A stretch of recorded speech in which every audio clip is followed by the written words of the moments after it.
Great.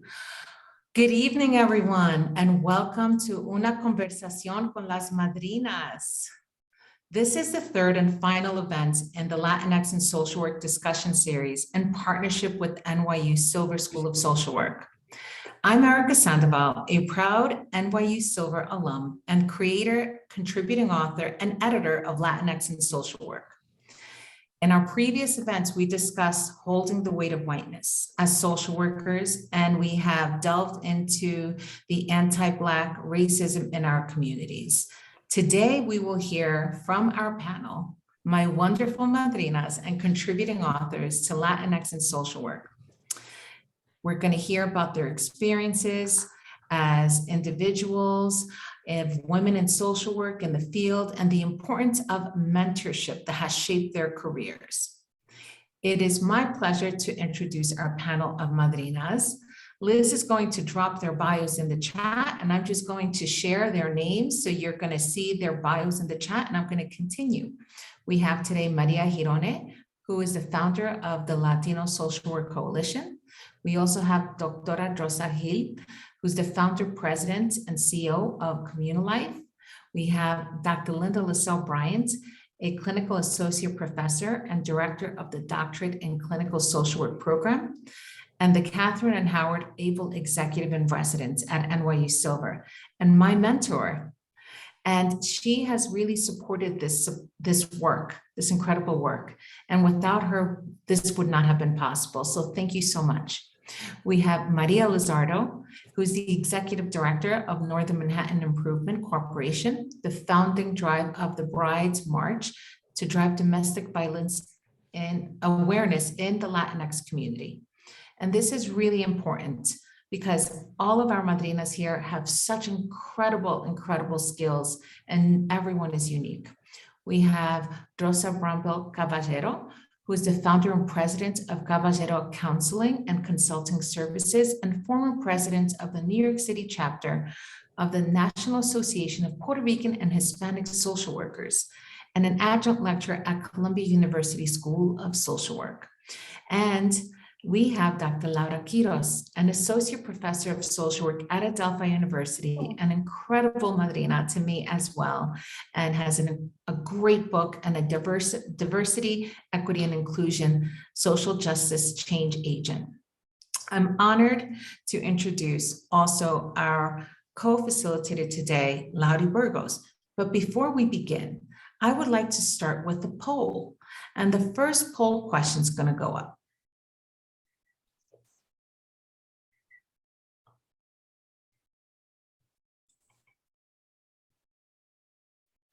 Now, if you can take a minute to just answer this question.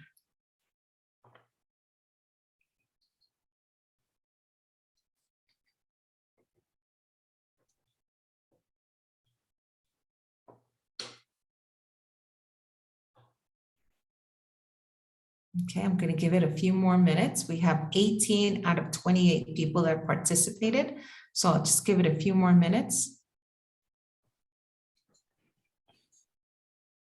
Thank you. So we see, yes. Great. Yes, we have 56% students in this space with us. We have 6% new social workers, less than 5 years. And then social workers that have been in the field for 5 to 10 years is 11%. And we have social workers that are 10 years or more in the profession of 28%. What a diverse group. What an incredible diverse group. Thank you. Now, as we acknowledge, we all have different skills and we all have amazing journeys into our career. And I hope that you enjoy hearing the stories of Las Madrinas and are able to take away something special from today. We call them Madrinas because when I was thinking about Latinx and social work and bringing people together to do this incredible work of sharing our narratives and ensuring that everyone has an idea of all the different paths of social work you can take, and also how we show up differently, and also the challenges that we faced and how we've overcome them, I thought of some incredible human beings that have always been a representation of what I thought I could also do. And these were the women that I have always been around and I have looked up to and felt incredibly connected to. And I definitely consider them all of my mentors and madrinas. And I wanted to bring them into the space so you can see how incredible they are. And without further ado, I'm going to pass it to Laurie Burgos, who is another incredible contributing author, a good friend, una amiga. We have done some great collaboration since we've met, and this would not be possible without her beautiful skills, and she will be your co-facilitator tonight. Laurie, please take it away. Gracias, Erika. Qué emoción, las madrinas. I am so truly honored to be in the presence of these amazing, amazing madrinas. And I guess we'll jump right into it. I'm sure you are all eager to hear from them. So we will begin with introductions. Please introduce yourself and share your pronouns and tell us a little bit more about yourself, something that wasn't in your bio, including what brought you to the social work profession. And I'm going to just call on you for the introductions, if that's okay. I would love to start with Dr. Quiroz. Thank you, Laurie, so much. And good evening, everyone. It's wonderful to hold space with you tonight. And thank you, Erica, for naming me a madrina. When we first had that conversation and you asked me, I was incredibly honored. So thank you for that. And to my fellow panelists, it's wonderful to be with you tonight. Laura Quiroz, my pronouns are she, her, and I am in Montclair, New Jersey, on the land of the Lenape. That is my indigenous nation that I am calling in from. I am an associate professor of social work and also have a DEI practice that is grounded in trauma-informed care. And so I am really happy to see that the majority of our participants tonight are students. And so I want to really speak to that. And so, you know, when you first asked me what brought me into the field of social work, it's a question that I always ask my students faster, like, what is your purpose? Why are you here? Why did you decide to get into this profession? And for me, my purpose was to heal myself. I think that a lot of us go into this profession, and speaking from the I did because of a trauma that I experienced as a young child. When I was 6 years old, I had a brother who passed away from sudden infant death syndrome. He was 6 months and I happened to be home alone with him at the time, and I found him. And so that was the beginning of my story. And so I entered the field of, I did a lot of creative writing when I was younger. I tried many different ways to heal, but it wasn't until I was much older that I said, you know what, I want to save children. I'm going to go into the field of social work, because I thought that by going into the field of social work, I could also save my brother, right? I could bring him back. And what I realized through all of my work was that that wasn't what I was doing. I remember I was a master's student in Hunter School of Social Work, and the question was, why are you here? And I said, well, to save children. And my professor looked at me and said, if you think you can save children, you're in the wrong place. Like, you're not God, you're not, you know, a president, you know, you're just a person in this program, right? And I really took that in, and I thought to myself, you know what, that this isn't about me, that I am here for a higher order purpose of really changing systems of oppression. And so while I will also help children, that I had to really move outside of myself. And it wasn't until I really started to gain knowledge of my own self and who I was through my internships, through my classes, through my own mentors, that I actually began to see, wow, this is a field that it's about people and environment. And so as much as we can spend time in individual or group spaces, once that person goes back to the environment, there's the potential for relapse. So how do we work with the environment? How do we work with systems of oppression to bring about healing on an individual level? And so just coming full circle, my purpose originally was a selfish one, right? But as I grew into the field, I realized that as I began to learn more, that I really started to understand the beauty of this profession, which is about we are healing people in the environment in which they are. And so we are also tasked with healing the environment. And so now I sit in a place where I really am dedicated to creating inclusive spaces and really living, and I call this work not my work, it's an embodiment, it's who I am.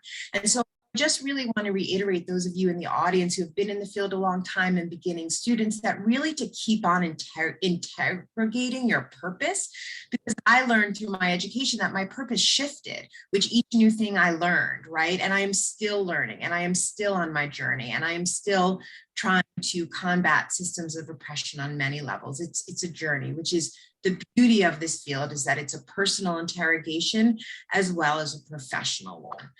And so that's what I really wanted to share with you tonight. So thank you for beginning with this question. And I would love to pass it on to my fellow panelists and my Madrina, who also is in this space. I think it's Linda. Do you go after me? Is that right? Yes, it's Dr. Lausel Bryant. Thank you. Thank you, Laura. And as always, you really just set the tone so right. I was thinking that I definitely went into this profession because, well, a couple of things. First thing I will say is I feel like the profession chose me before I chose it. And I feel like I probably was an embodied social worker by the time I was 5 years old. There was a role I played in my family even that young, as someone who helped navigate conflicts, as someone who intervened when there were problems. So I feel like I already was a social worker, but by the age of 25, I intentionally chose it as my profession, and then began to learn the formal names of the skills that I was using, and was able to add other things to my repertoire. I will jokingly tell you that I earned my first private practice dollar at the age of 14, when a girl in my high school thrust literally $1 into my hand and said, "Everybody says you're a really good listener, so can I talk to you?" And I'm like, okay, so she puts this dollar in my hand, right, begins to like tell me her story. So I jokingly think about that as my first private practice dollar that I earned. But I think I went into this because I was a wounded healer. And I often did not feel understood. And I don't know that I would have expressed it in that way as a child, but I craved understanding, and I craved dialogue that wasn't conflictual. I really craved that. And it was something that I wanted to be able to contribute in some way. And I feel like that has been a driving force in my career. It's like we can talk about anything, and talking can help us make progress on anything. Talking and listening, the whole communication cycle. And my pronouns are she, her, and ella. I forgot to say that earlier. Thank you so much. What incredible stories of trauma and healing and evolving in the profession. That it's just so refreshing to hear all of this. Maria Giron.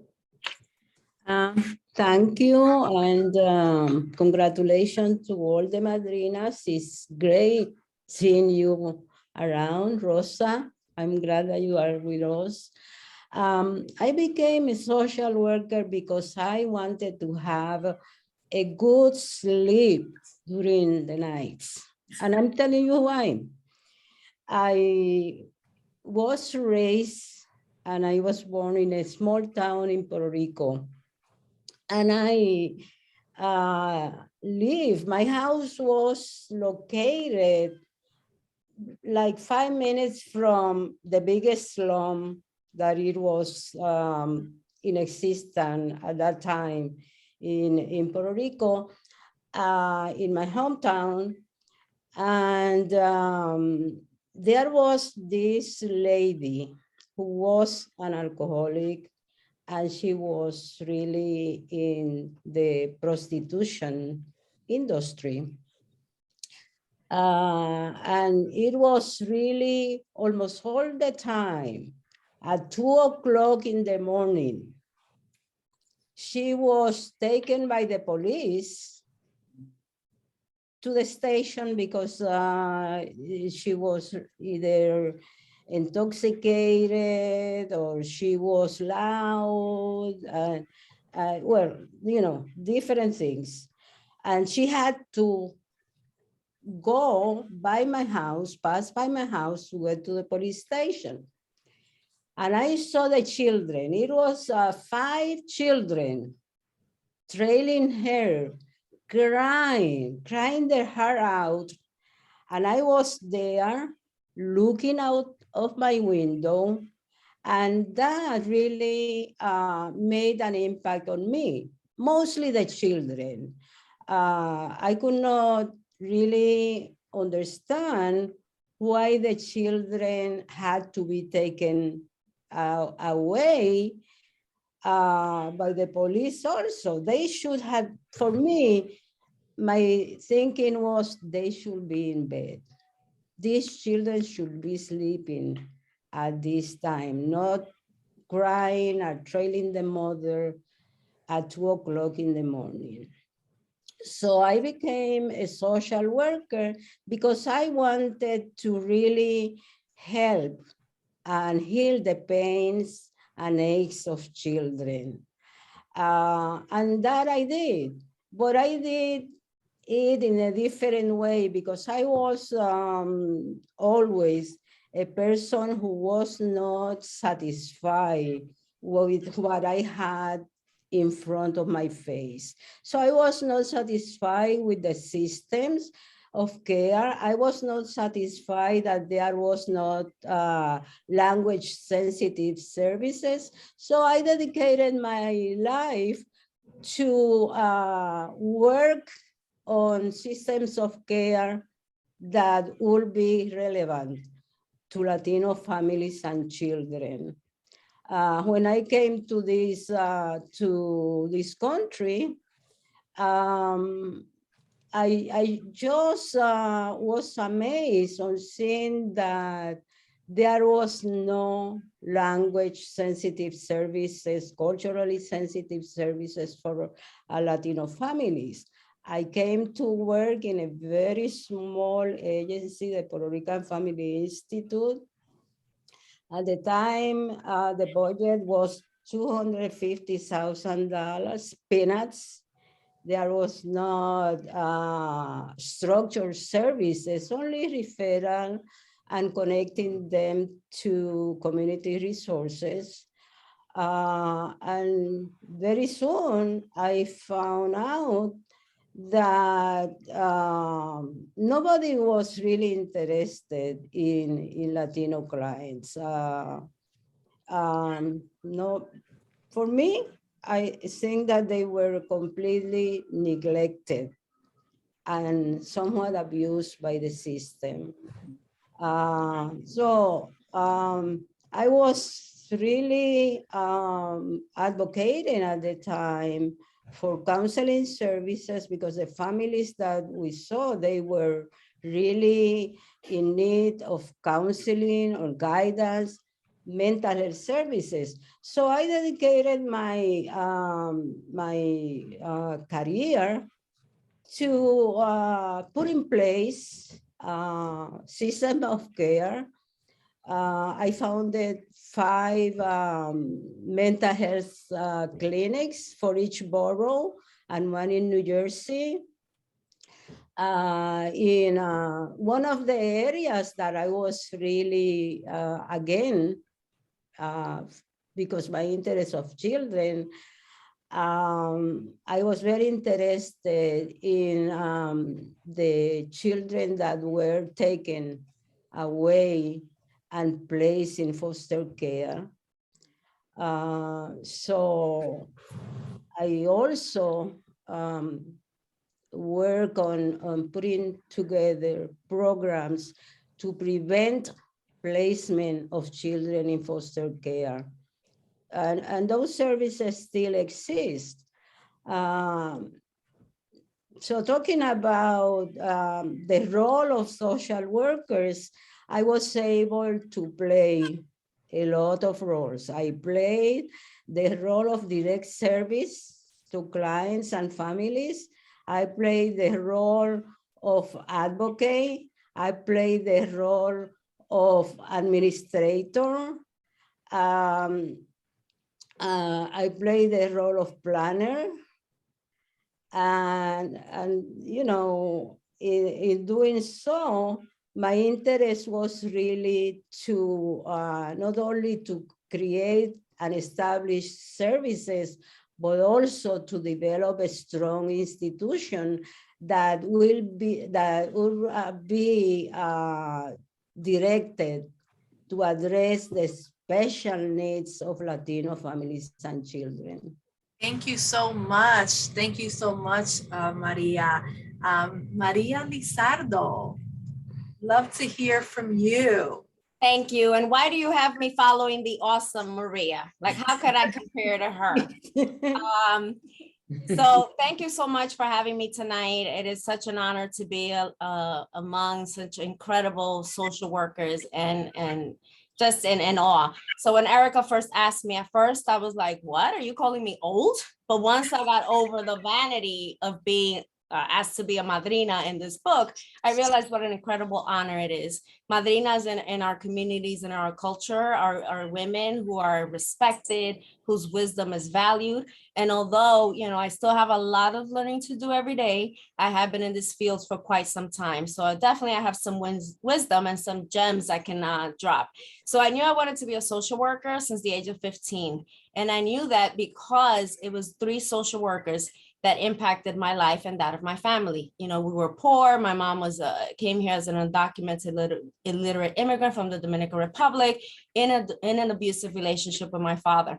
And it was those social workers that really gave us hope, that connected us to services, that got me my first job at the age of 14 as a tutor in Harlem. So I wasn't sure if I wanted to be a tutor or a social worker, but as I got to know them and when they hired me in their after school program at the age of 15, I was like, aha, this is what I want to do, because my family benefited from the impact that social workers have. And so as individuals, we definitely benefited, but as a community, we definitely benefited. And they hired my mom, who came here, we used to work in factories, to clean the project basement. That was the name of the agency. And eventually they invested in her. She got her GED in Spanish and she became a tenant organizer. So I know the impact that our profession has, and I know that I wanted to be a part of this great collective that really changes lives, that really touches individuals through the practice that we do, whether it's individual therapy, whether it's group, through organizing, we definitely have a larger impact in the community. And to me, I really wanted to be a part of this.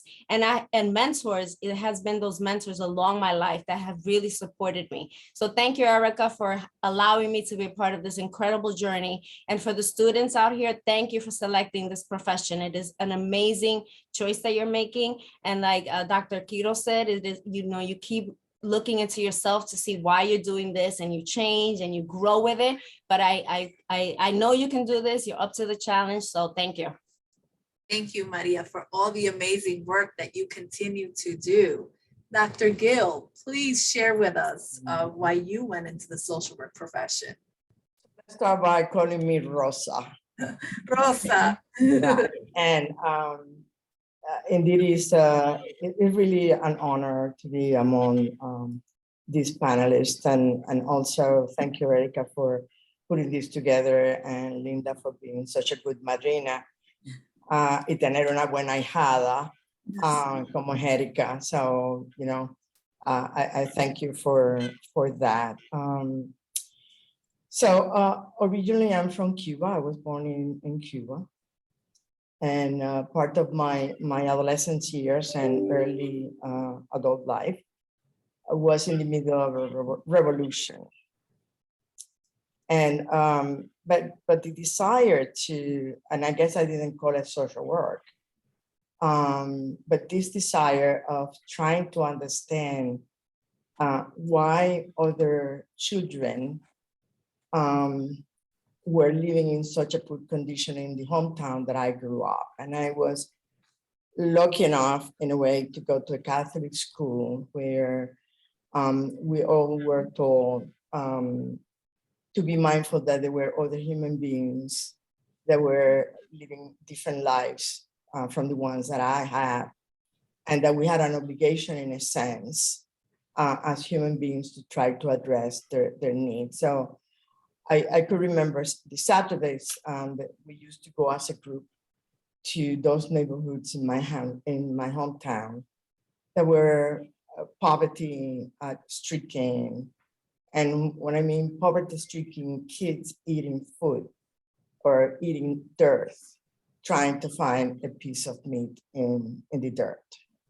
And I grew up with this uneasiness as to how come and why will a society allow children to live in these circumstances. So often now we talk about inequities. I didn't know that word when I was 9, 10, 11 years old, but I knew the experience. I knew the reality of the inequities of growing up in a society that really didn't care about growing and developing kids to be the leaders of tomorrow. And of course, I introduced myself growing up in the middle of a revolution. And I mean a revolution here in this country, policy is incremental, meaning you move a little bit ahead and then 2 step backs. So I have lived what it means in a revolution where the political ideology really addressed my concerns. Because if you think of what Castro promised was equality, right? And it was people were going to have housing. The kids that I care for were going to have food. They were going to have school. They were going to have healthcare system to be taken care of them. So to me, that was just exciting and thrilling, to hear that maybe that was the answer of my early quest as to why these inequities in a society, right? However, what I was not told was that with that, you have to pay a price of losing your own privacy and your independence and your freedom to speak your mind about, what you see and what you don't see.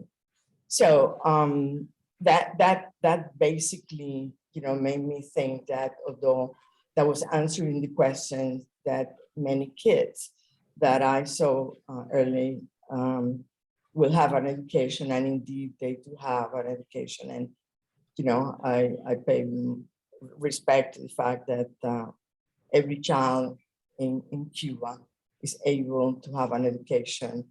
Every child in Cuba actually is one of the countries in the world that has the lowest infant mortality. And I applaud that because basically Maria Elena's concern about kids that you saw, Maria Elena, the poverty that you saw in Puerto Rico and the kids that you care for, right? But for me, that was not enough, that I needed to have the freedom to express myself, to agree or disagree with government in whatever manner. So I came to this country as a refugee.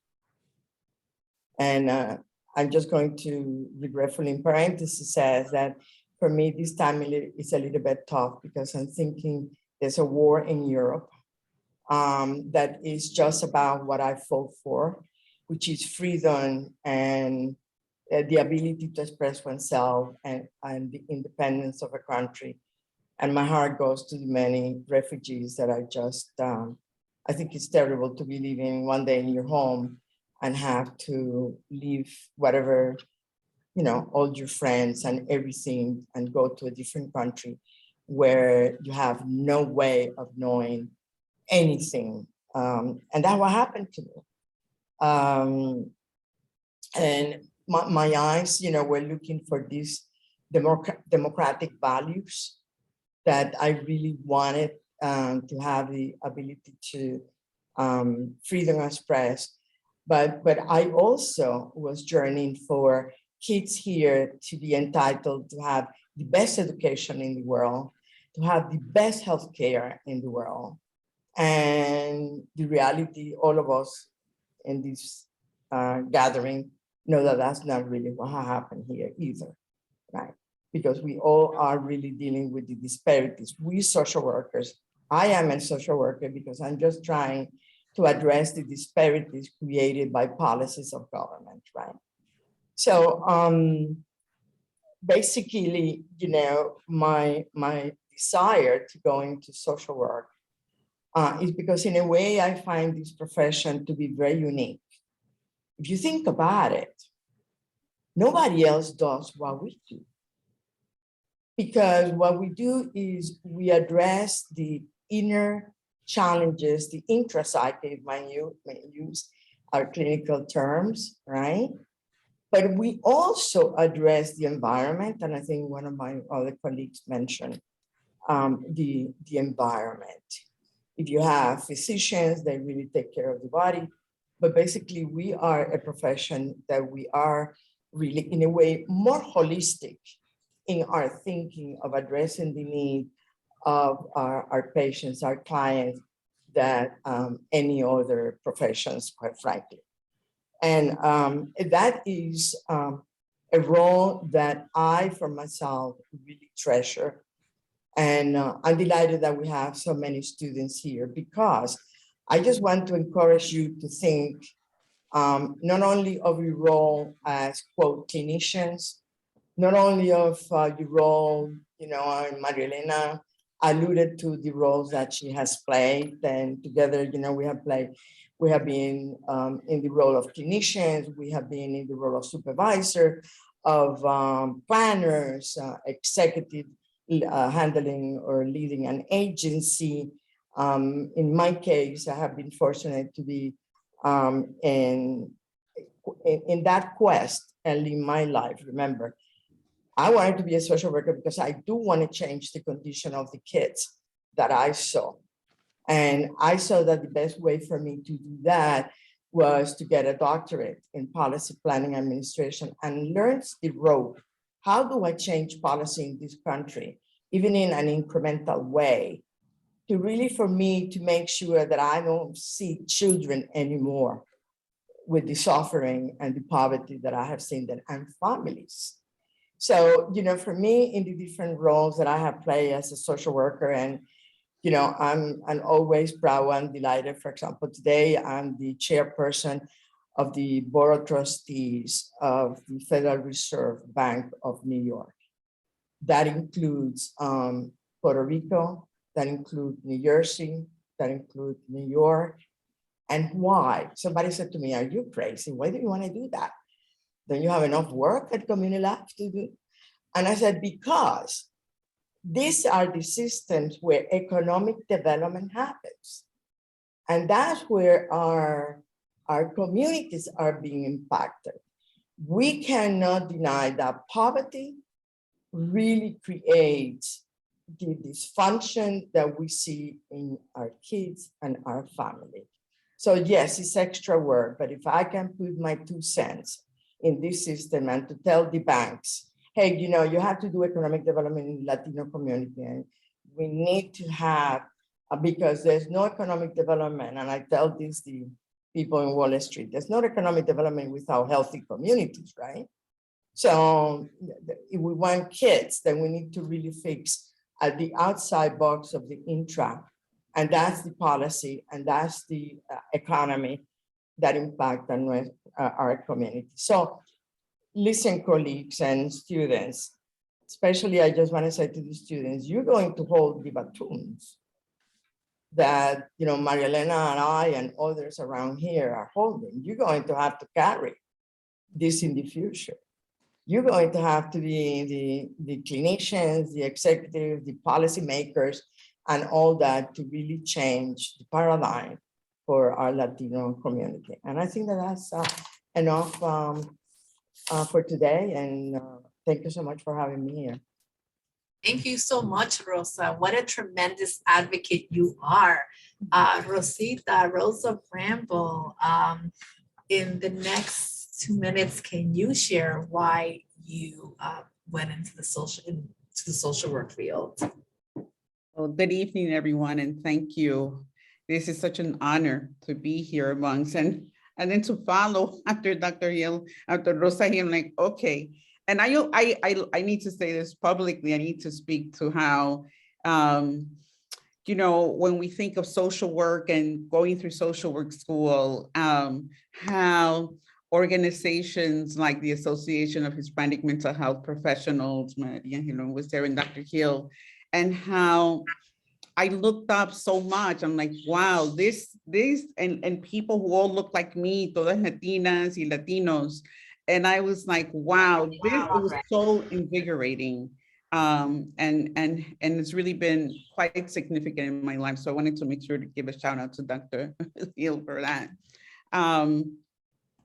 I became what inspired me, I guess, to become a social worker before I knew I was a social worker. And I think that's true for so many of us here, is that I'm from Venezuela, and my father spoke a little English, but my mother did not. And from an early age, I would say from about 10, 11, I just began to translate whenever she went to different spaces. And we went through a really difficult time. My mother had her business in Venezuela, and she left all of that to follow my father, as it is following in our culture, to follow where the husband is. And in doing so, she lost her own being, her own independence. And so with that, she struggled a lot, we struggled a lot, and we went through different, like, social services, knowing now. And I began to translate for her. And the next thing I know, I was translating for her friends. And then I began to see how powerful and significant that was, to really make a difference in someone's lives in that way, and to be able to assist in that way. And I think that throughout my career, it really has been about bringing voice to those who are underserved, really bringing the voice to those who do not have their voices because of trauma, because of being undocumented, because of being in situations in which they're not themselves appreciated by society and have lost their dignity, working so much with asylum seekers, with refugees. And it feels like right now, as Dr. Hill pointed out, I think it's so important to look at the importance of the socio-political landscape as social workers. And right now, the world is really unsafe, but it's also unsafe for many people for most of their lives. And so really taking notice of that. And I think as we are coming into social work, students, to really keep that in mind, that we're practicing both at direct level, right, at a direct practice, but also looking always at the macro systems, because those macro systems are definitely going to impact the day-to-day. And also for me, even today, I can never separate the assistance of direct practice to policy. So someone came in today, they needed, a case manager, they needed a place to go. This family from Venezuela, they were sleeping on the streets. And I'm like, okay, put this therapy aside. Let's get you a place. There's no way we can do any kind of healing without having a bed to sleep on that in this night. So concrete services is therapeutic. And it's always important to keep that. We think a lot about private practice, and it's all great, but the healing and being recognized and being valued and understanding what human beings' basic needs are is so healing and so important. So I want to say that, and good luck to all the students, and thank you for having me. Thank you so much, Rosita. I love the stories of trauma and healing and advocacy and community organizing. And, this last reminder from Rosita that we wear different hats, right? And that one of our talents and superpowers are that we can switch hats very quickly and to meet the client where they're at. So I love it. Thank you so much. As I'm hearing your stories, you have all done such amazing and wonderful things. And I know from some of your stories and Latinx that, there were challenges along the way. And I know as a Latina, there have been, hard moments. And, so admit, even though there are all these successes, I mean, I think especially for Latinos, we do have challenges. And I'm just wondering, you know, what advice you have for new social workers who face challenges in their career. Dr. Lausel Bryant, you're such an amazing mentor. So what kernels of wisdom can you share?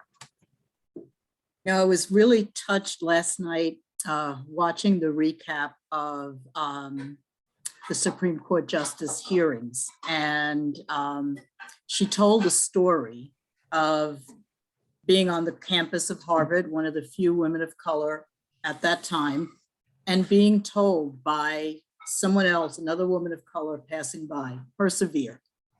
And I want to say to our students to persevere.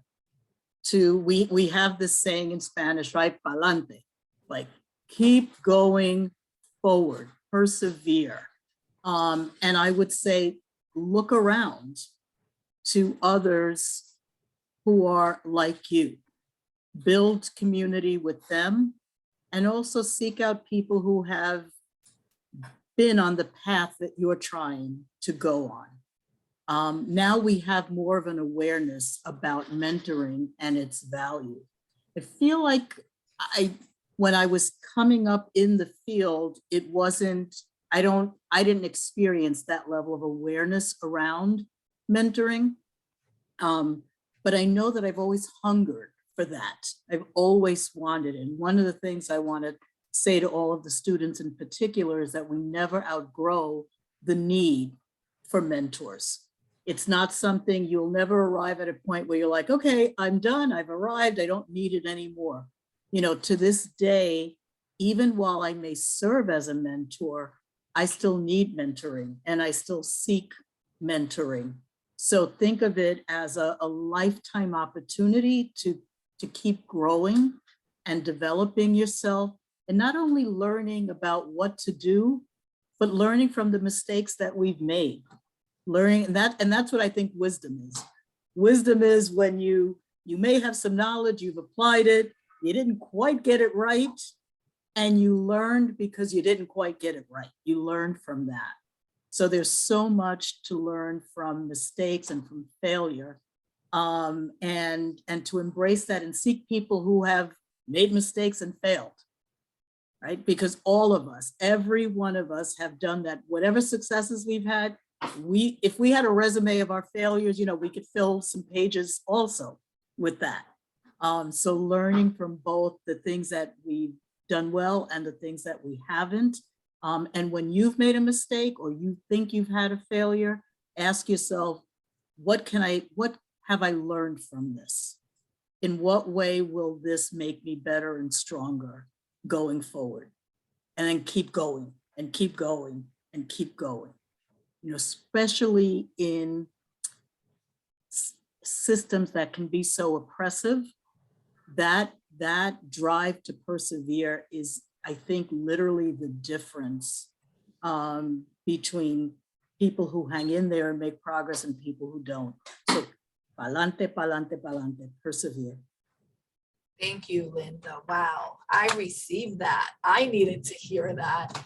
Thank you so much. Dr. Quiroz, the same question. What advice do you have for new Yeah, and thank you for that, Linda. I received that too. I would add to that and be courageous. I think sometimes we sit in spaces of silence when we should use our voice and speak up. And I often tell students that the way we tell our clients to speak up, the way we advocate for our clients, we need to advocate for ourselves too. So try not to sit in spaces of silence. And if you do, try to have the courage to speak up when you do. And the other thing that I would say is when things get uncomfortable, push through that discomfort. That discomfort just means you're growing, not away from it. We've all had moments of discomfort where we've needed to push through that. And so I think building on Dr. Bryant's words of wisdom, that you find your community, you process with that community, you push through that discomfort, and you use your voice in spaces to be courageous. And then the last piece of sort of words I'd share is that know when to pivot. So So, social work is a field where there's, sometimes we think there's only like one way to be a social worker. There are so many ways to be a social worker. I mean, Eric and I have had tons of conversations that clinical skills work in entrepreneurship, clinical skills work in leadership, clinical skills work everywhere. And sometimes just know when to pivot. And so, when I spent some time as an associate dean and stepped down from that role because of racial and gender discrimination, but I knew how to pivot. Even though that was a very traumatic experience, I said, okay, this is what the environment is not. I can't play that game right now. So I'm going to focus on my consulting, focus on my research, focus on my scholarship. And I had sort of a backup. So when environment isn't safe or doesn't feel safe, and you've tried to push through that discomfort, don't put self-sacrifice in front of self-care. So my final words is lean into self-care, right? We need to take care of ourselves and we need to take care of our community, especially now. This is a really hard moment, right? And so please lean into self-care, create your community, be courageous, know when to pivot, and know your worth in all of this. So thank you. Wow. Excellent advice, Dr. Quiros. I think that, so many times in our culture, we are taught to be strong and to sort of take it and just, do now, cry later. And, it's really harmful to do that. So you've just reminded us to do that self-care, and that sometimes stepping away doesn't mean failure, right? So that's, amazing, amazing advice. Thank you so much for sharing that. I think another theme that, when we've all spoken, we've all had different conversations, we've presented in other forums, and the theme of mentorship keeps coming up. And I think we have all, as Latinas, had a mentor that, impacted us in some way. So I would love for some of you to share your experience with a mentor that had a significant impact in your career. Rosita, I would like to start with you. Yeah, well, I went to school at Hunter School of Social Work, and actually my two mentors, they're in the sky and they're in my heart, which is Yolanda Mayo and Dr. Carmen Hendricks. And my first class, when I first applied to Hunter, I didn't get in. So and then I got to, and I was like, okay, I'm not gonna give up. So I attended her class, and going back to school after a few years out of the bachelor's degree was really, really challenging. I myself was going through a really difficult time with my family. I had just returned from Venezuela. I was going back and forth, and just her spending the time, vamos a tomar café, come to my office, come to my office in between classes. The writing, and writing, which was always a challenge for me, that support of where to go, and just really accepting and embracing and having that at a professional level was really, had I not had that, I'm not sure if I would have continued graduate school. There were not too many Latinos in the school anyway, even at Hunter, I have to say, at the time. And so beginning to have that sense of community, that I was not alone, that I was being cared for, and also encouraged, was really significant, as with Dr. Carmen Hendricks, taking her courses in community organization, and just having her all throughout, although she always said, Rosa, you have to get your PhD, you have to get your DSW. That was her mantra. I'm still thinking, I'm still time. And so, but just having that, I think having that connection, building connections, and not being alone, that's what really changed. That having that in my life really was significant and carried me through when I went through graduate school, and also throughout, because our friendship always continued throughout both my career with my mentors, and just throughout the way. What do you think about this? I will call Carmen. What do you think I should do this? What do you think I should do that? You know, just having that kind of openness in the relationship really made a difference. So thank you. Doctora Rosa Gil, anything you remember, a significant experience with a mentor? You know, in Cuba, my mentor was Elena Mederos, who was the first Minister of Social Services in Cuba. And Elena, for me, was a mentor in the sense that it was not only social work, it is the role of women social workers. And then, you know, she was extremely helpful in for me to understand the role of women in poverty. If you think about it, you know, the impact of poverty primarily or impact of women is just outstanding throughout the world, not only in one country or the other. And what she really have the integrity, you know, to say, you know, this is what we need to do here in this country, where we are saying that we're going to provide, we're going to fulfill all the concrete needs, right? Housing, health, and so on. But she has the integrity to say, you know, in addition to concrete needs, you need the freedom of speech. And in her resignation, you know, for me, that was an example that there are circumstances that basically we just cannot be part of it. And that we have to have the courage to say enough is enough.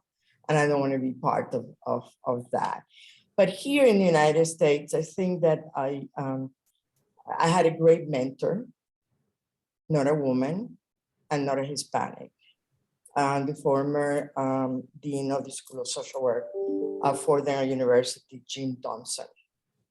And Jim Thompson was really an icon for me in the sense that he helped me to understand, you know, this holistic view of social work, where we really need to play the different roles, clinician, executives, and so forth and so on. And from Jim, I learned something that is very dear to me, which is to be inquisitive. It's the curiosity. And I encourage all students never to give that up.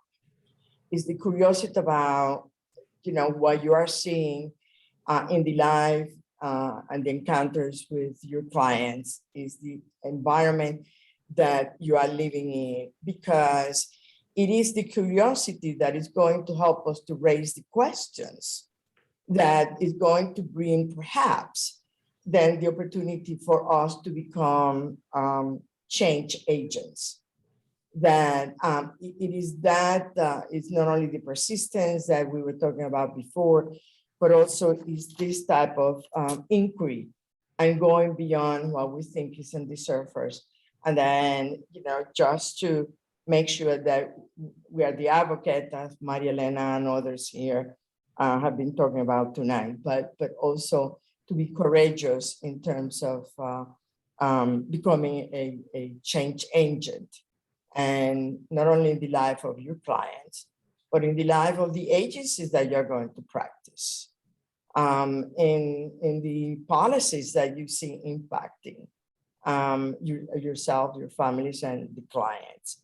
And that is something that I did learn from Jim, and quite frankly, you know, to see a continuity between the curiosity, seeing what's wrong, what needs to be changed, and then to take the actions to help to move a little bit the needle in the positive direction. Great. Thank you. Yeah, mentorship is so important. Thank you so much for that.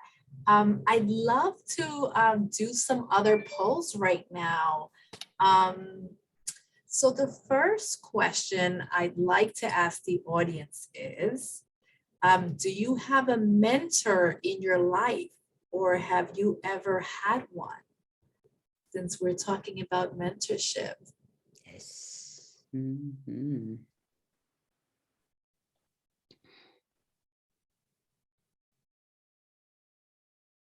Mm.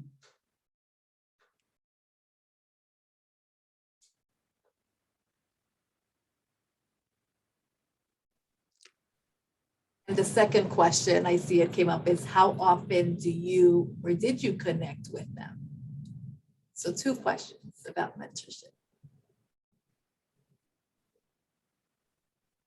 Give it a few more seconds. I think people are still responding. So, okay. The students. So it looks about 60% of you Mm. have a mentor or have had mentor in your life. And in terms of how often you connect with them, it looks like it's a tie between once a week and a few times a year. That's wonderful. And I think, you know, in which whatever frequency you connect, I think it's impactful and it's important to know that you can pick up the phone and call that mentor and bounce off an idea or cry to, right? This happened to me today. I mean, I do that all the time. So that's really, really wonderful. One more question. I think we have time for one more poll. And the next poll is, are you willing to be a mentor? There was 40% of the audience said they didn't have mentors. So let's see.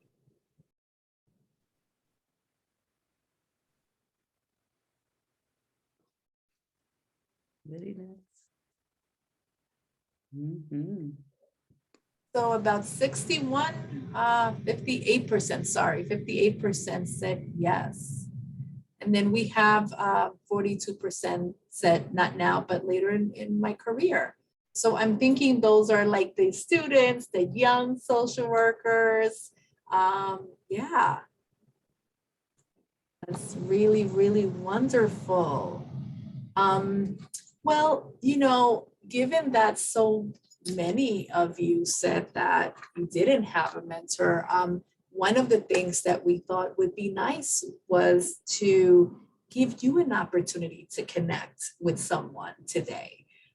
You know, if we were in person, right, we would be networking, we would be eating and hugging each other and asking and just, you know, talking to each other. So we wanted, even though we cannot do that, not right now, we will hopefully soon.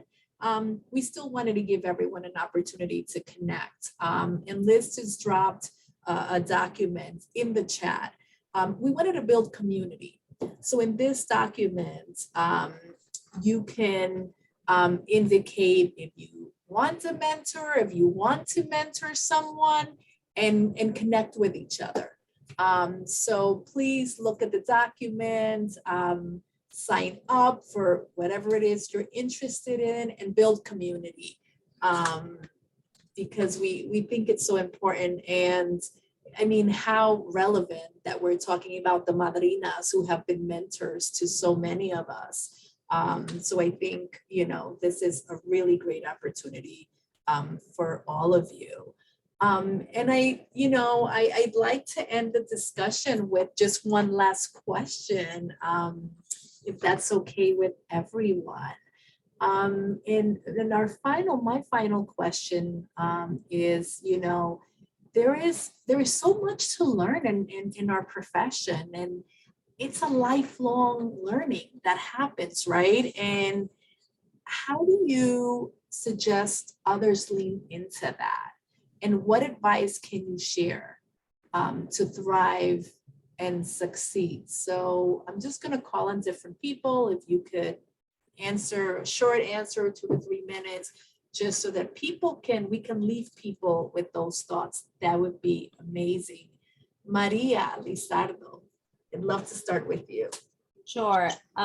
So for me, I learn every day. And one of the things that I love about this profession and the work that I do is that every day is different. Like I may have my day planned out and I just end up doing everything else that I didn't have on my agenda for that day. And for me personally, that is exciting because I love the diversity of the work. I love the diversity of the people that I get to build community with, whether it is our community members, our staff here at NEMIC, my Latinx community of social workers, or other peers in the field.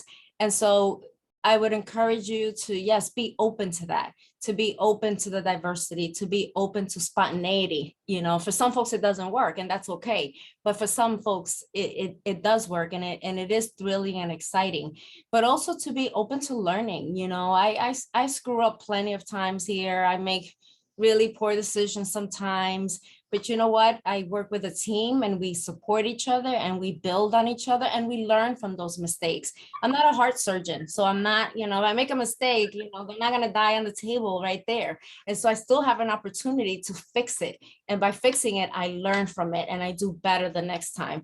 And as you find people in your circles and in your network who can be informal mentors or formal mentors, I have both of them. You know, I have folks that I can call up and, you know, and cry, and they'll tell me, yeah, you screwed up and this is what you need to do to fix it. And I have folks who, you know, are gonna be the ones to hug me. And so have a variety of that kind of mentorship, but just be open and really self-care is important. Take time for you. And one of the things that wasn't in my chapter that I love to do, I love to travel.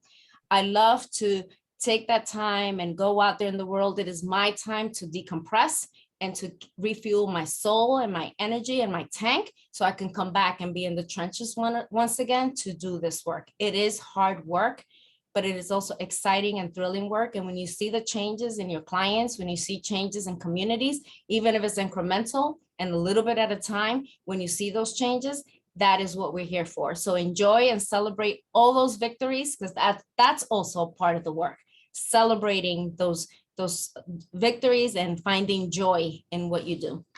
Yes, thank you. I hope everyone's listening to this. So making mistakes, you know, and learning from them, you know, making sure you do self-care. These themes keep coming up. So please, especially your students, don't forget this. And also having a mentor, which is what we've been talking about most recently. Maria Girone, I would love to hear from you what advice you have to thrive and succeed in our profession. I would like all the students and everyone who's starting the profession not to shy away from any challenge, not to leave aside your dreams. You can dream big, and you can realize those dreams. We have been talking about connecting with people. We are only a piece of the puzzle. The puzzle can be big, and you can bring in talent.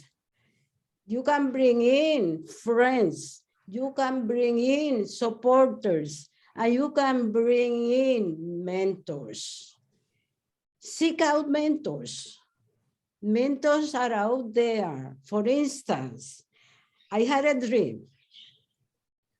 I wanted to buy a building for the Puerto Rican Family Institute to have an institution that will last and be there for our community. When we talk about building community, we start by building our own institutions. It was a dream. I didn't know anything about buying a building, about carpentry, about plumbing. I didn't know a thing. But I got the people who knew everything. One person who knew everything, who had the resources. And I'm going to tell you, it was a foundation. Rosa, you were there. The Merck Foundation. I shared the dream with the person that was my link. And I asked him, could you give me about $250,000 toward buying that building? And he looked at me and he said, no, I'm not going to give you any money. I'm going to teach you how to fish. I said, okay, more the merrier. Teach me how to fish. But I'm going to tell you something. You have to be with me for the longer run. Okay. So Time is up. So that man took me throughout the process of 5 years that took me to realize that dream. Now, the building is there as a reminder to all that sí se puede. So I want the students to really every time that they have a dream and they confront challenges, please remember, sí se puede, pa'lante. Qué inspiración, Marilena. Wow, what a story. So, you know, we can do anything. I mean, this is, you know, just an example. Rosita, since you're next to Maria, Yes, I am. I'm so. yes, any advice that you can give these young social workers to succeed and thrive, right? Yeah, I think that connectivity, networking, I found that networking was so important in my career. You know, different conferences, workshops, keeping those connections alive, keeping that networking, starting a peer group, a peer supervision group. It doesn't have to be clinical. It could be if you're in you know, community organization, whichever level of social work you are. But having that peer supervision, that peer support, so that when anything is happening outside, you can go back to that group and regroup, right? Because we constantly need to regenerate our energy, right? Because this is a field that can easily be really bring you to burnt out, right? So we really need to be mindful of that. So we need to be able to go to places to do that. And I would say that, and I think Dr. Quito said that earlier, that when you are in a place of discomfort, that means that there's growth. I mean, I started from clinical work. I was able to work in a clinic where I provided mental health services to the HIV positive population. I became a project director. I had no idea how to write a grant. I had no idea how to do linkages agreements. You know, I had no idea of how to do anything like that. And so it was really discomforting, but I had my supervisors. I went out there and I said, I need to be able to do this. I want to learn to do this. This is going to help me grow. This is going to help me work at a different level with my communities. And so I did it, right? And so, you know, so that discomfort means, like, I love how Dr. Quito said that means you're growing, go for that, right? It's the body's response, right? We always hold our bodies so much trauma and resilience we hold in the body, right? So when there is that discomfort, dig into that, feel that, and it's usually a place of strength and courage. Thank you for sharing that. I hear that. I mean, sometimes it's leaning into that discomfort to help us grow, right? Because I think those are the opportunities where we grow the most, because we learn from that discomfort, the mistakes, pain. It's so important. Dr. Lausel Bryant, I would love to hear your advice about how to succeed and thrive. I would love to just tell a quick story about how mentors influence people before they've even been matched with anyone. Because when I was a 20-something-year-old baby social worker, didn't even have my MSW yet, when I first learned about Maria Girone and the Puerto Rican Family Institute. I was working at the Children's Aid Society as a case planner. And I know Maria Girone in her physical stature is a short woman, but in my eyes, she was a giant. as a young social worker because I couldn't believe that there was a Puerto Rican Family Institute, first of all, and that it was actually headed by someone who was Puerto Rican was like, I was just like, wow, like I want to be like her when I grow up. And there were many people like that who I said, I want to be like them when I grow up. I can remember seeing Rosa Gil presenting at a conference and just thinking like, and Rosa, I'm just going to say, I really was surprised at how short you were as well, because she is a short giant. She is a giant, you know, of a thinker and an executor, because she thinks that she gets things done. And there's so many people, Denise Rosario, Manny Gonzalez, later Vincent Guillermo Ramos, who just, before they even knew who I was or had ever seen me, I was being influenced by them. So I want to say to the students that even now, as you may be wanting to seek a mentor, recognize that there are younger people who are looking up at you right now and who are saying, look at you, you're going to social work school. You seem to, you know, have plans. You're trying to do something to make the world a better place. They're watching you. So never forget that you are, in a way, already a mentor, and guard that. Understand that that has tremendous, tremendous power. And the other piece of advice I just want to give is, I know that many of us, especially women, are socialized to be nice. And we are really nice people. But remember that your goal, your purpose is not to make nice, it's to make change. So definitely try to be nice as you're going about that. But if it means you can't be nice, right? If it means that you need to really be assertive and bold and direct, go for it, because stay focused on your purpose.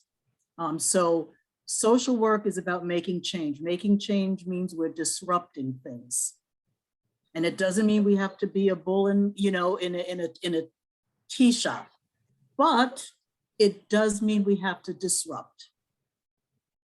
So don't be afraid to disrupt the status quo. Don't be afraid to make waves.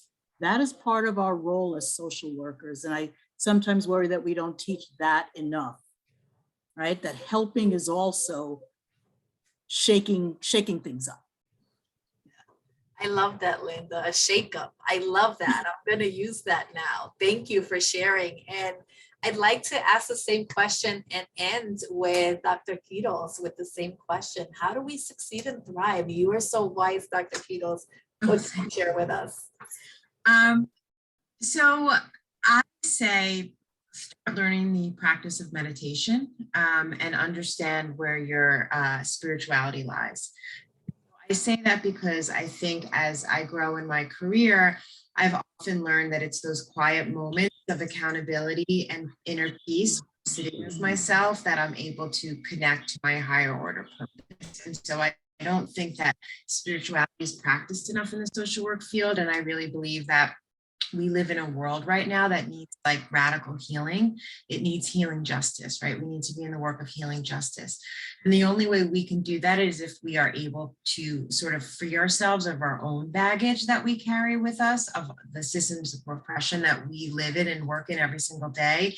And so I've been spending a lot of time meditating. I'm going to a training on Reiki in 2 weeks, you know, and so I really want to incorporate these practices because they are rejuvenating for me, connect me to my soul in ways that I haven't been. And I think our field can be really deficit focused and loud, right? Like maybe not loud literally, but loud figuratively. And so how do we really carve out those quiet moments where we can sit with ourselves and practice what we have to teach and what we have to do? Because as everyone has said here tonight, we have a lot of responsibility to disrupt systems of oppression and to help clients move through obstacles and to work in communities that need us. And the only way we can do that is if we are whole, right? So I really want to encourage, especially the students in here, to find a spiritual practice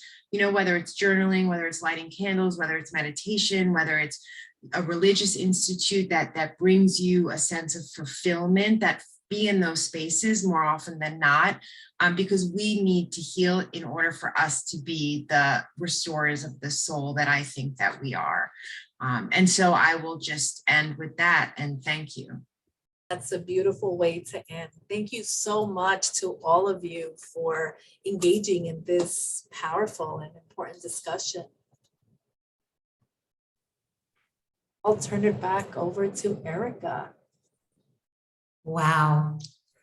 I mean, I knew that this was going to be powerful, but just the feeling behind each person's words is just so reassuring to know that we're not alone, to know that we have community, to know that there is so much to give and we don't even realize we give. And as Linda was saying, I remember sitting at a conference at the Latino Social Work Coalition and seeing Dr. Rosa Gil on the corner on the side, and I went up to her and I think I startled her. I'm like, hi, I'd love to talk with you and I'd love to meet with you, because I just like saw this powerhouse. I remember hearing about Dr. Laura Quiros and seeing her do incredible things for Prispanica and leadership. And I'm like, look at this woman. And I kept hearing, you have to meet this social worker. Do you know this social worker from Adelphi? I'm like, no, but I'm going to know her. And and so on. And Maria Lizardo, I mean, I watched her. I was sitting at a NASW conference and she was right about to give a speech. And she was just up there and she was like getting her thoughts together and she rocked it. And I was like, this woman is phenomenal. And Linda and Maria, I mean, they're both have been like nurturers of my soul. And Rosa, she's never, ever, ever skipped a beat. All of these women I have been watching for so long, and now to share in this space and be here with all of you is amazing. And I hope Laudy and I do all of the justice and continue to support them as you pass the baton to us. I want to ask everyone here, how are you all feeling? Like, let's check in. We have a Jamboard, and instead of putting it on the chat, we're going to put the link up. Liz just put the link up, and you could just go on that link and just one word. How are you feeling right now? We'll give it a few minutes or a minute.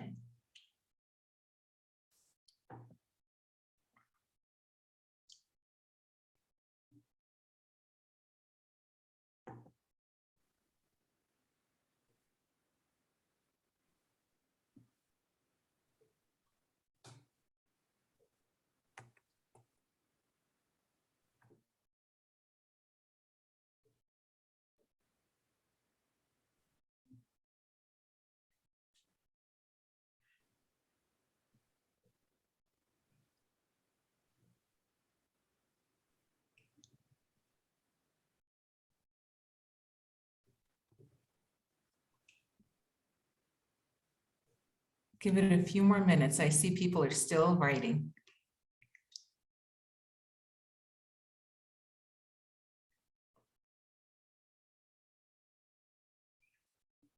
Incredible. Incredible.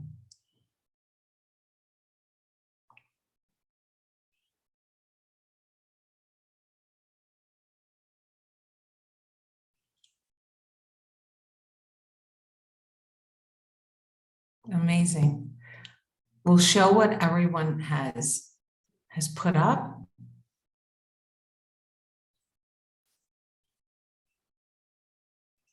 So I see that many people, and can we show it on the screen? And I will just call it out if we can. We are feeling motivated. We are feeling hopeful, amazing, what a wonderful gift, excited, empowered, tired but inspired, empowered, powerful, inspired, safe, blessed, surrounded, determined, not alone, constant inspiration. This has been truly an amazing moment. Look at this. We've been feeling the same feelings. A lot of the same feelings came up for us here today. A lot. Don't forget to just put yourself out there and network and put your name in that networking forum so you can just stay connected. Don't be shy, stay connected. Incredible.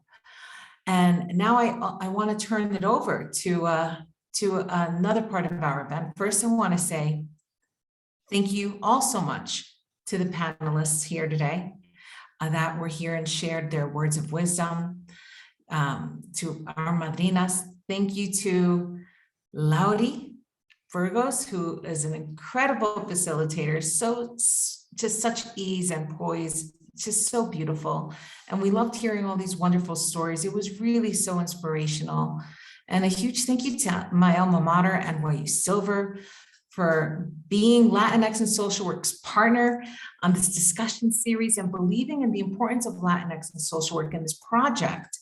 And it would not have been possible without Rishaline Dashield for believing in me in this project and putting this discussion together. I remember when I mentioned to her and I said, hi, do you think, and this is me before I started working with Rishaline and one-on-one, I'm still a little shy. I'm like, hi, Rishaline, do you think we can host a book launch at NYU? And Rishaline's like, what do you mean? What are you thinking of doing? I'm like, well, maybe like a real, like one-day book launch. She goes, let me think, you know what, Erica, I have a better idea. How about we partner and host a series of events for Latinx and social work? And Linda and I were like celebrating. We were so excited, and it happened. And this is one of the last discussions that we are hosting here in partnership. And I want to give Rishaline a special token of our appreciation tonight, Rishaline.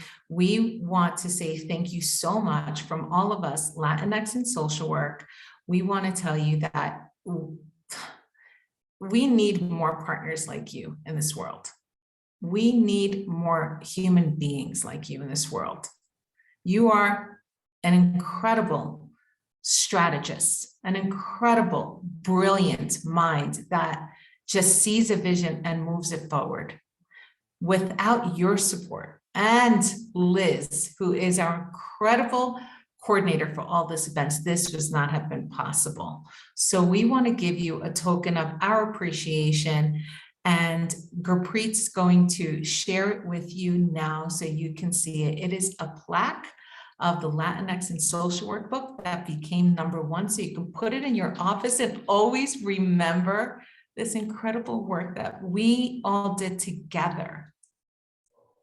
Thank you so much. Please feel free to say a few words. Well, I'm about to cry.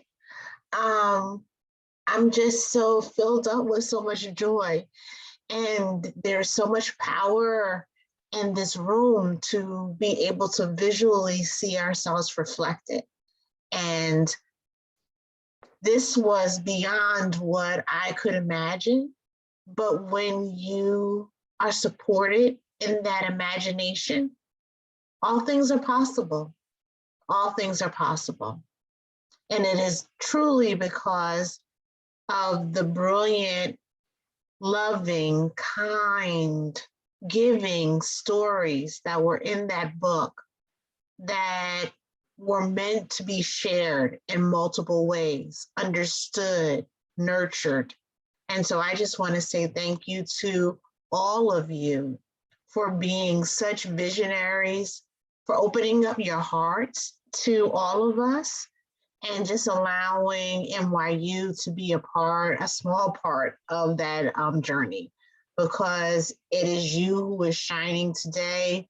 It is your words that will always be so impactful and live beyond just this moment. And that's what my goal was, that we had to somehow make this and amplify it so that those words would continue to shine. And I'm so thankful to all the students and faculty and staff, and to my dean, Neil Guterman, who said with no questions, how much money do you need to make this happen? And I've never been surrounded and nurtured in a community like this before, and I'm so grateful and so appreciative. So thank you, Erica, for your friendship and your love. Thank you, Linda, for being such a revolutionary and bringing that out within me, because I will continue to do the work that I was meant to do. which is to be with you tonight and always to continue to do this work together. So I'm so appreciative. Thank you.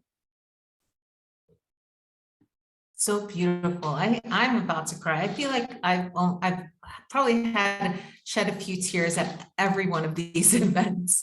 It's been so incredible. I also want to say a special thanks to Gurpreet, who's been our social media marketing associate and has developed all these incredible graphics. And she started with Sandoval Collab as an intern, and now she is a team member. So just want to give you a big shout out and say thank you. And Liz, again, you know, you're the backbone. So we really, really love you. And you are so wonderful. And without further ado, to all these authors, these incredible authors, without your stories, this would not have been possible. And now we're in each person's heart and their home as they're reading, and they don't feel alone. We have, yes, and I hope this discussion series was as moving and special to you as it was for us. We cannot thank you enough for being part of the community for the past few months.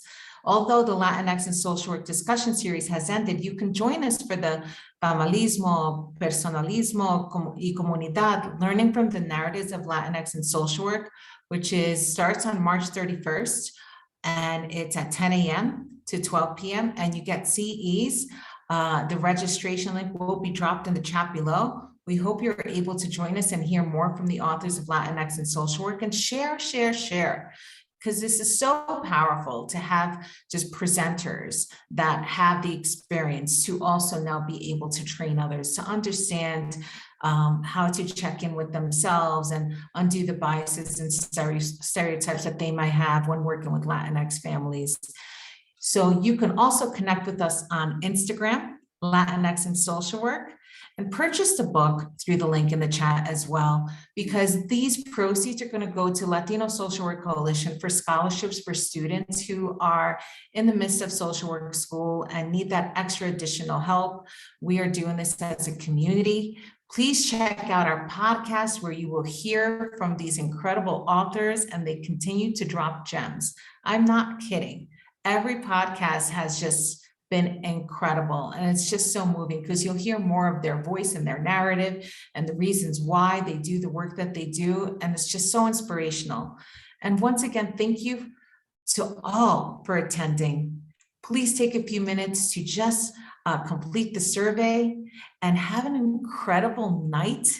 And we hope to see you at all upcoming events that NYU puts together with Latinx and social work. And without further ado, I just want to say thank you to everyone for their incredible words of wisdom and for sharing the love that they have in their heart for helping communities heal. You're also inspirational healers. Thank you.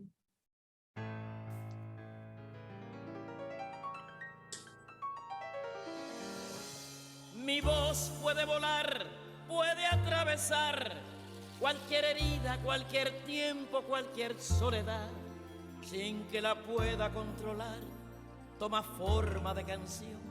Así es mi voz, que sale de mi corazón y volará, sin yo querer, por los caminos más lejanos, por los sueños que